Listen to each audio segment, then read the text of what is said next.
বামুনের মেয়ে হয়ে যদি কায়স্থের বাড়িতে ভাত ঢেলতে আসতে পারে আর তাতে যদি তার জাত না যায়, তাহলে বাসন মাজিলেও জাত যাবে না। গ্রামে একটা বাচ্চা পোষা আর এই বাজারে একটা ধারি মেয়ে পোষাকে এক হলো?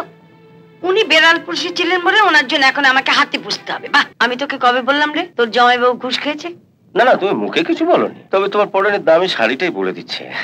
এতদিন পর্যন্ত গুরু দক্ষিণা দেওয়ার ব্যাপারে মহাভারতে একলব্যেরই রেকর্ড ছিল। মানে উনি ওনার বুড়ো আঙুলটা কেটে গুরুদেব দ্রোণাচার্যকে গুরু দক্ষিণা দিয়েছিলেন।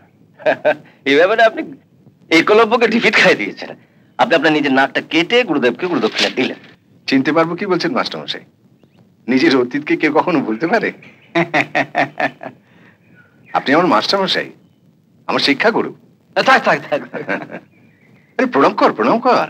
উনি আমার গায়ের মাস্টারমশাই। ওই যে তুমি বলেছিলে তোমার বাবা মা মারা যাওয়ার পর। ইনি সেই মাস্টারমশাই যিনি নিজের কাছে আমাকে রেখে মানুষ করেছিলেন। থাক থাক, বেঁচে দেখো বাবা।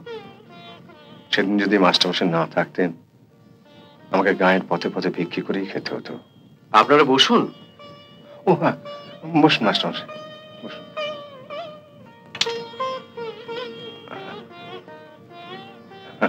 এতদিন পরে হঠাৎ মেয়েকে নিয়ে কলকাতায় বেড়াতে এসেছেন বুঝি? না বাবা, বেড়াতে নয়, মেয়েকে আমি গ্রাম থেকে তাড়াতে কলকাতায় নিয়ে এসেছি। তাড়াতে নিয়ে এসেছেন? হ্যাঁ হ্যাঁ বাবা, তাড়ানোর ব্যাপারে তুমি যদি তোমায় সাহায্য করো। এভাবে বলে আমায় লজ্জা দেবেন না মাস্টারমশাই। আপনার জন্য যদি কিছু করতে পারি তাহলে আমি নিজেকে ধন্য মনে করব। বৌমাকে ডাকো, সবাই সামনে আমি কথাটা বলছি। আজ আমার অফিস ছুটি, আপনার বৌমা মেয়েকে নিয়ে সিনেমা দেখতে গেছে। আপনি আমাকে বলুন না। ও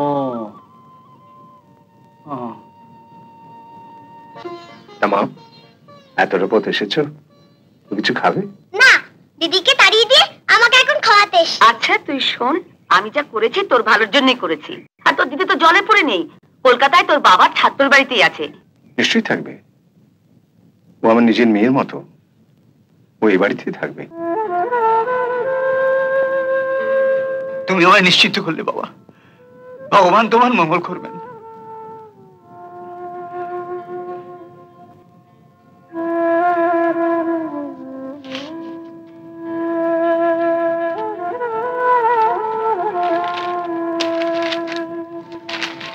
এই 300টা টাকা তুমি রাখো। টাকা?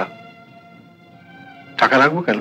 আমি প্রতি মাসে 2 তারিখে ওর খাই খরচ বাবদ 300টা টাকা তোমায় দিয়ে যাব। না মাস্টারমশাই, অভাগী আমার নিজের মেয়ের মতো। এই বাড়িতে আমাদের 4 জনের যদি ডাল ভাত জোটে তাহলে ওরও জুটবে। এই টাকা আমি নিতে পারবো না মাস্টারমশাই।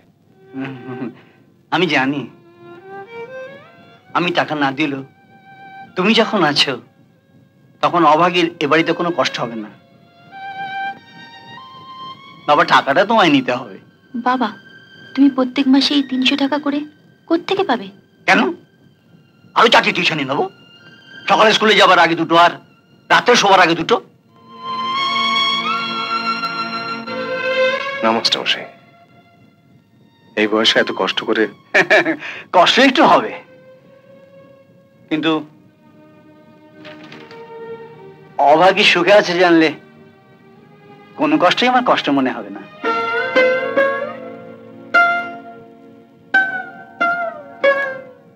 ছোটবেলা থেকে বাবা হয়ে হতভাগীর জন্য আমি কিছু করতে পারিনি। আজও তোর এই সান্ত্বনা নিয়ে আমায় গায়ে ফিরে যেতে দাও। দেরি হলেও হতভাগীর জন্য আমি কিছু করতে পেরেছি। না, টাকাটা ধরো। আরে ধরো ধরো। না না, কাল অব্দি 1.5 টাকা ছিল, আজ হুট করে 2 টাকা হয়ে গেল। মগের মূল্য পেয়েছো? সবকিছুর দাম বাড়ছে মা। গত মাসে ন্যাচারাল কালারের লিপস্টিকটা কিনলে 18 টাকা দিয়ে, আজকে 23 টাকা দিয়ে কিনলে। ভালো কথা মনে করেছিস। লিপস্টিকটা কোথায় রাখলাম রে? খুঁজে দেখো না, ব্যাগেই আছে। কোথায় গেল বল দেখিনি, খুঁজে পাচ্ছি না তো। এই যে পেয়েছি, পেয়েছি। দারুণ কালারটা কিন্তু না? দাঁড়া একটু লাগিয়ে দিই। ধর তোর টাকাটা ধর।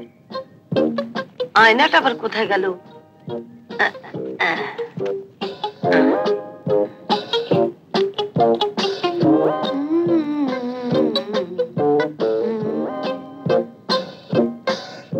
তোকে একটা কিনে দেবো। কেমন লাগছে রে? দিন, আমার ছেড়ে দিন।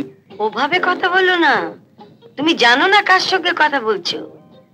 আর তাছাড়া আমি তো 2 টাকা দিতে পারবো না, বড় জোর 1 টাকা 12 আনা দিতে পারি। না, 2 টাকাই লাগবে। তাহলে যেখান থেকে তুলেছো বাবা আমাদের সেখানে নামিয়ে দিয়ে এসো, আমি দিতে পারবো। শোনো বাবা, তোমার কথাও রইলো না আর আমার কথাও রইলো না, 1 টাকা 90। কেমন? রিকশায় ওঠার আগে আপনার ভাড়াটা জেনে নেওয়া উচিত ছিল। উচিত তো ছিলই, সংসারে আবার একটা পুষ্যি বাড়লো, আমাকে আবার জিজ্ঞেস করার প্রয়োজন মনে করলে না? কোথায় ও? ওর বাবা মানে মাস্টার মশাই আমার জন্য যা করেছেন। যখন করেছেন তখন তুমি বাচ্চা ছিলে, গ্রামে একটা বাচ্চা পোষা আর এই বাজারে একটা ধাড়ি মেয়ে পোষা কি এক হলো? উনি বেড়াল পুষেছিলেন বলে ওনার জন্য এখন আমাকে হাতি পুষতে হবে। বাহ, আসতে বলো, শুনতে পাবে। শুনলে শুনবে, অন্যায্য কথা তো কিছু বলছি না। কিরে তোরাই বল না, অন্যায্য কথা কিছু বলেছি? শোনো না, মাস্টার মশাই বলেছেন ওর খরচা বাবদ মাসে 300 করে টাকা দিয়ে যাবেন। এই মাসেরটাও দিয়ে গেছে। মা, একেই বলে গুড লাক। আজ যে পেন্সিলটা পছন্দ করেছিলে, চলো কাল সকালে গিয়েই ওটা কিনে ফেলি। আরে কালারটা আমায় খুব ম্যাচ করবে, তাই না? দারুণ। ওটা পরে রাস্তায় বেরোলে তোমার কি বলবে আমার মতো একটা মেয়ে আছে? হ্যাঁ, এখনো সেজে গুজে বেরোলে কেউ বুঝতেই পারে না তুই আমার মেয়ে। আচ্ছা, ওর সঙ্গে ম্যাচ করে তো একটা ব্লাউজ কিনতে হবে। হ্যাঁ গো, 300 টাকা রাজি হলে কেন? আর একটু বাড়িয়ে বলতে পারলে না? বাড়িয়ে বলবো কি, আমি তো এই টাকাটাই নিতে রাজি হচ্ছিলাম না। নিতেই রাজি হচ্ছিলাম না? কি এমন মাসে 1000 টাকা রোজগার করছো? নিতেই রাজি হচ্ছিলাম না। মা, আমার মাথায় একটা বুদ্ধি এসেছে। যতই মাথায় বুদ্ধি আসুক মা, এর থেকে 1 পয়সাও পাবে না। আমাকে দিতে হবে না, তুমি যাতে মাসে মাসে আরো বাবার থেকে 150 টাকা করে বেশি পেতে পারো তেমন একটা বুদ্ধি দিতে পারি। আমি আবার 150 টাকা দেবো কোত্থেকে? তোমাকে এমনিতে তো দিতে হবে না, আমাদের ঝি মতির মাকে তুমি তো 150 টাকা করে দাওই। মতির মাকে ছাড়িয়ে দিয়ে ওই টাকাটা মাকে দিয়ে দেবে। তাহলে বাড়ির কাজকর্ম কে করবে? কেন, বাবার ওই মাস্টারের মেয়েই করবে। যেমন বাসন মাজা, ঘর ঝাড় দেওয়া, কাপড় কাচা, কয়লা ভাঙা, সব বাবাই করবে। হ্যাঁ করবে, ক্ষতি কি? মতির মা ঠিকের ঝি, মাসের মধ্যে 15 দিন কামাই করে, আমাকে কিংবা মাকে কাজ করতে হয়। এখন একটা দিন রাত্রে ঝি রাখতে গেলে এ বাজারে খাওয়া পড়া ছাড়া 300 টাকা মাইনে দিতে হয়। আসতে বল, আসতে বল। তুই যেন কি শুনতে পেলে পালিয়ে যাবে না? কেমন বুদ্ধি দিলাম বলো? এবার ডাক ওকে, দেখি কি কি কাজ করতে পারে। এই তুমি কি করতে যাচ্ছ বিভা? যিনি আমার মাস্টার মশাই, আমার শিক্ষা করু, কায়স্থ হয়ে বামুনের মেয়েকে দিয়ে আমাদের এটো বাসনপত্র ধোয়া হবে? থামো তো, বামুনের মেয়ে? বামুনের মেয়ে হয়ে যদি কায়স্থের বাড়িতে ভাত দিলতে আসতে পারে আর তাতে যদি তার জাত না যায়, তাহলে বাসন মাজিলেও জাত যাবে না।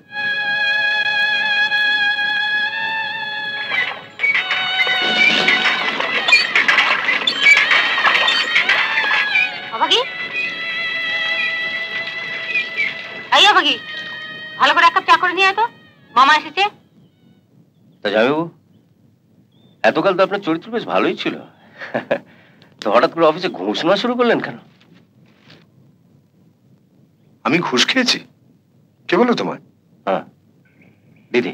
এই মিথ্যাবাদী, আমি তোকে কবে বললাম রে তোর জামাইবাবু ঘুষ খেয়েছে?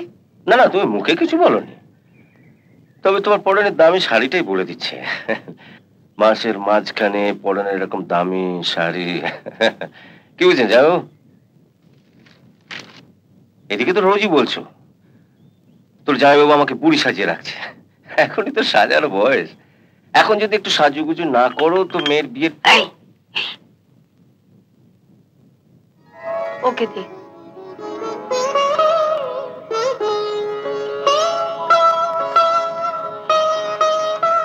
মেয়েটি কি নতুন দেখছে? কে মেয়েটি? মতির মাকে ছাড়িয়ে ওকে রাখলাম, রান্না বান্না ছাড়াও বাড়ির সব কাজই করবে। মেয়েটি খুব মিষ্টি দিদি, দেখলে কেমন মায়া পড়ে যায় না?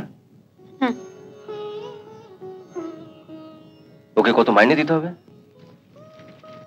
ওকে কিছুই দিতে হবে না, ওর বাবাই বরং তোমার দিদিকে অমন একটা করে শাড়ি কেনার জন্য মাসে 300 করে টাকা দিয়ে যাবেন। রাগ হয় কিনা তপন বল? তোর জামাইবাবুর ধারণা টাকাটা নিয়ে আমি অন্যায় করেছি। না না, তুমি কিচ্ছু ভুল করনি। এটাই আমাদের শহরের মানুষের চরিত্র। কৃতজ্ঞতা বোধ বলতে আমাদের কিচ্ছু থাকতে নেই। তোর আবার বেশি বেশি তপন। আমাদের বাড়িতে থাকবে, দুবেলা খাবে। জামাইবাবু তো মাসমশাই বাড়িতেই মানুষ হয়েছেন, লেখাপড়া শিখেছেন, খাওয়া দাওয়া করেছেন। তা কই আমি এটা তো শুনিনি যে এর জন্য মাসমশাই জামাইবাবুকে দিয়ে চাকর বাকরের কাজ করিয়েছেন। তা আপনি একদিন এই বয়সে এসে রেকর্ড ভাঙলেন জামাইবাবু। রেকর্ড? জামাইবাবু, এতদিন পর্যন্ত গুরু দক্ষিণা দেওয়ার ব্যাপারে মহাভারতে একলব্যেরই রেকর্ড ছিল। মানে উনি ওনার বুড়ো আঙুলটা কেটে গুরুদেব দ্রোণাচার্যকে গুরু দক্ষিণা দিয়েছিলেন। এই ব্যাপারে আপনি একলব্যকে ডিফিট খাই দিয়েছেন। আপনি আপনার নিজের নাকটা কেটে গুরুদেবকে গুরু দক্ষিণা দিলেন। আপনার মাস্টারমশাই তার মেয়েকে শিয়ালের আঁচড়ের হাত থেকে বাঁচাতে একেবারে বাঘের থাবার মুখে এসে ফেলে দিয়েছে। তখন থেকে অনেক কথাই বলছিস। দেখ তপন, সংসারটা আমার, এখানে কি করব না করব সেটা আমি বুঝবো। তুই কেন নাক গলাতে এসেছিস? আমার অন্যায় হয়েছে, আমি যাচ্ছি। মায়ের থেকে মাসির দরদ বেশি।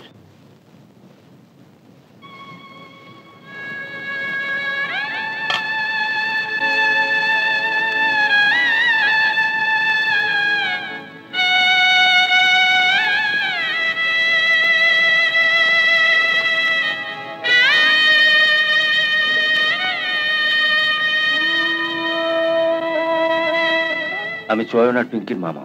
জানি, দিদি আমায় বলেছে।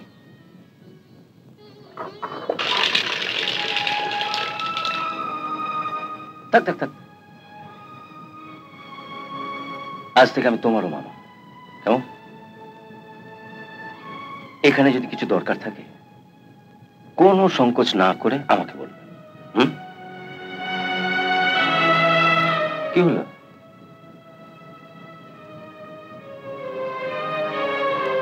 বোকা কোথা।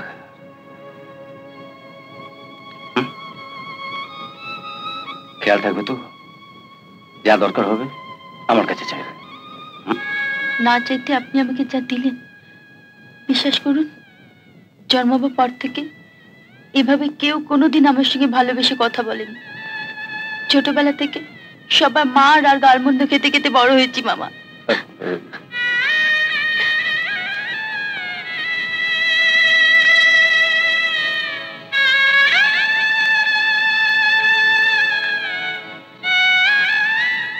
মামা তোকে কি বলে গেল রে? বললো আমার কিছু দরকার হলে যেন ওনার কাছ থেকে চেয়ে নি। ও, আমার হাত বেলতে ইস্ত্রি করে রাখতে বলেছিলাম, করেছিস? এই বাসনগুলো মেজেই করে দিচ্ছি। তাড়াতাড়ি কর, ওটা পরে আমার কলেজে যেতে হবে। এরকম আরো অনেক সিনেমা দেখতে হলে ডাউনলোড করুন ক্লিক অ্যাপ।